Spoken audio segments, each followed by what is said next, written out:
Welcome back to my channel mathematics SK में। तो आज की हमारी जो वीडियो है, जो हमारी संस्कृत की बुक जो पार्ट हमारा एमए सेकंड का जो पार्ट है, उसका जो पेपर नंबर 6 है, उसकी जो बुक है उसमें जो हमारा मंडिक के जो कहानी है सार है, इसमें जिसका हम कह सकते हैं जो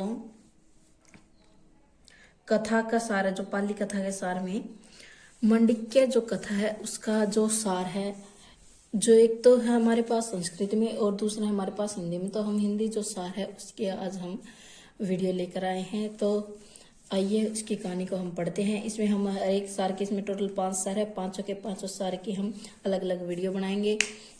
तो आज से हमारी हर रोज एक वीडियो जरूर आएगी हर एक बुक से। तो वीडियो को लाइक और चैनल को सब्सक्राइब जरूर कर दीजिएगा, ठीक है। और नेक्स्ट वीडियो किसकी बना कर लेकर आए उसके लिए कमेंट कीजिए। Thank you. स्टार्ट करते हैं। तो स्टार्ट है यहीं से करते हैं। तो क्या है, बेरनातड़ एक तो ये नाम बहुत है, जो नगर है उसमें मंडिक्य नामक एक भिखारी रहता था। जो भिखारी था वो मैं नासूर से पीड़ित हुई, ये बात वह दिखाने के लिए क्या है, वो अपने आप को क्या एक जो भिखारी है मंडिक्य नाम का, वो क्या है किसी बीमारी से ग्रस्त है, ठीक है। ये ये चीज दिखाने के लिए वो झूठ बोलता था, यानी कि वह किसी बीमारी से पीड़ित नहीं था। वो दिखाने के लिए क्या अपने आप को क्या करता, अपने घुटनों पर चर्बी से लिबड़ी हुई पट्टियां बांधकर राजमार्ग पर भिखारी की प्रवृत्ति करता, यानी कि भिखारी होने का नाटक करता था। वह थका मंदा अपने पैरों को लाठी के सहारे टिकाकर इधर उधर फिरता रहता था। रात को वह दीवार है उसमें छेद कर देता था और वह सारा माल नगर के निकट एक बाग के कोने पर एक तहखाने में ले जाकर गाड़ दिया करता था। वहीं पर उसकी अविवाहित, जिसका विवाह नहीं हुआ, एक बहन रहती थी।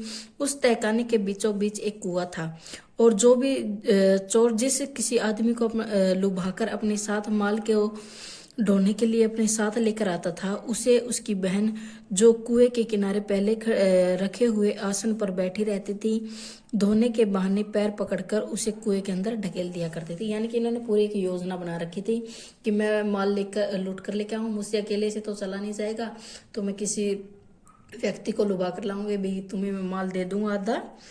तो वो आ जाता था और उसे भाई कह देता, भाई मेरे बहन से पैर धुलाओ, तो पैर धोने के बहाने क्या उनको उस कुएं में धकेल दिया करती थी।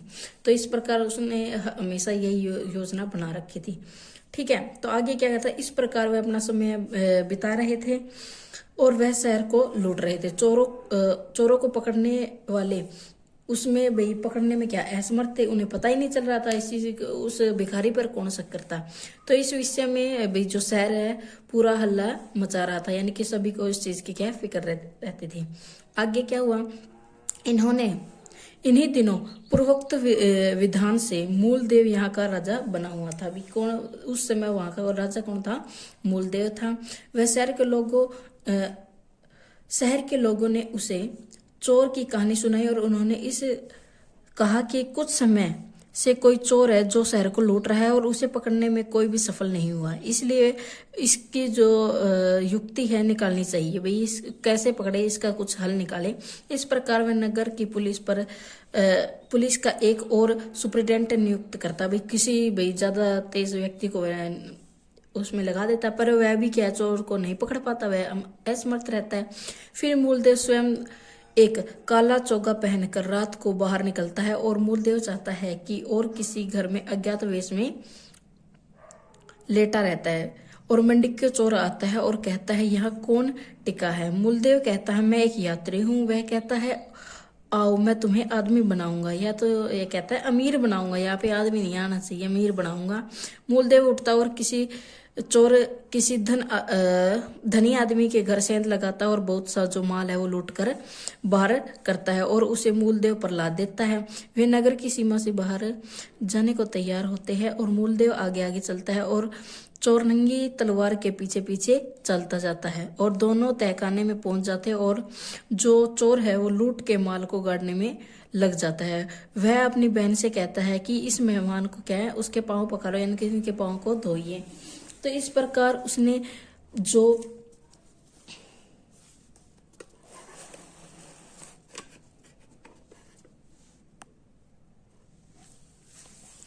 फिर इस प्रकार क्या है, उसने जो किधर गया, इस पर उसने पहुने को कुएं के किनारे रखे हुए आसन पर बिठाया, यानी पहुने होता है भाई जो हमारा मेहमान है उसको, और उसके एक पैर को इस प्रकार पकड़ा मानो उसे धोना ही चाहती है, जिससे वह उसको कुएं के अंदर ढकेल सके। चूंकि उसके पैर बहुत ज्यादा नाजुक थे, वह राजा था, राजा ने ऐसा मजदूर जैसे हाथ थोड़ी होंगे।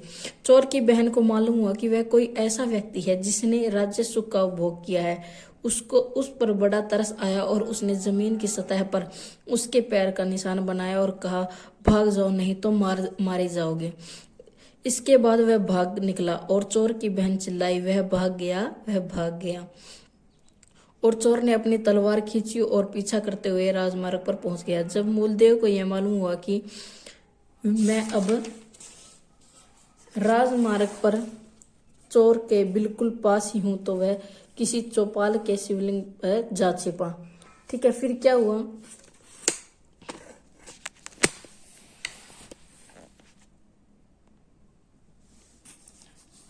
तो मनुष्य का भ्रम हुआ। फिर क्या हुआ, छिप गया तो चोर को क्या वहीं पे लगा भाई यहाँ पे कोई इंसान है, तो उसने उसके जो शिवलिंग था उसके क्या कर दिए, 2 टुकड़े कर दिए अपनी तलवार से। फिर उसने तहखाने वह जो है वापिस लौट गया जहाँ पर वह भी रहता था। रात्रि का प्रकाश मंद होने लगा और वहां ठहरा रहा। भी धीरे धीरे क्या सुबह होने लगी, तो जो राजा था वहीं पर ठहरा रहा। फिर वह बाहर निकला और वहां से चला गया। बाद में राजा ने चोर को बुलाने के लिए आदमी भेजे। चोर ने अपने मन में सोचा, तो वह भाई क्या वह चोर था भाई जिसके साथ उसने चोरी की थी, क्या वह राजा था? उसके मन में ये संदेह हुआ और वहीं पर वह क्या राजा ही निकला है। वो सच में ही राजा निकला। राजा उसको प्रणाम करने के लिए उठा और फिर जो राजा है उसने उसको प्रणाम किया और बहुत कुछ प्रिय भाषण भी, बहुत अच्छे हो आप, ऐसे उसकी तारीफ करते हुए उसकी बहन मांगी। उसने कहा भी अपनी बहन मुझे दे दो। उसने अपनी बहन दे दी और राजा ने उसके साथ विवाह कर लिया। उसको जो चोर है वो क्या है, सुखो भोग के लिए धन संपत्ति मिली। भाई वो अपनी बहन की शादी कर रहा है तो उसे क्या है, देश के रूप में उसे धन संपत्ति मिली।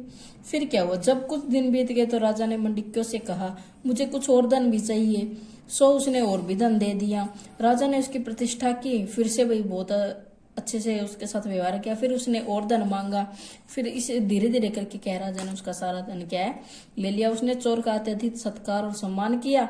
इस प्रकार उसने चोर से सारा का सारा जो धन जनता का था वो सारा धन ले लिया। और फिर क्या राजा ने उसे पहले सुनाई और हुई अयोग्य फैसले के अनुसार सब धन लोगों को दिलवा दिया। फिर जो धन था लोगों का, उसका धन दिलवा कर मंडिक्यों को सूली पर चढ़ा दिया। यानी कि धन भी ले लिया और ना ही किसी प्रकार का नुकसान हुआ। और इस प्रकार से क्या है, राजा ने बुद्धिमता से काम लिया। ठीक है, तो नेक्स्ट कहानी के लिए वीडियो में कमेंट करें। नेक्स्ट है हमारी द्विमुख।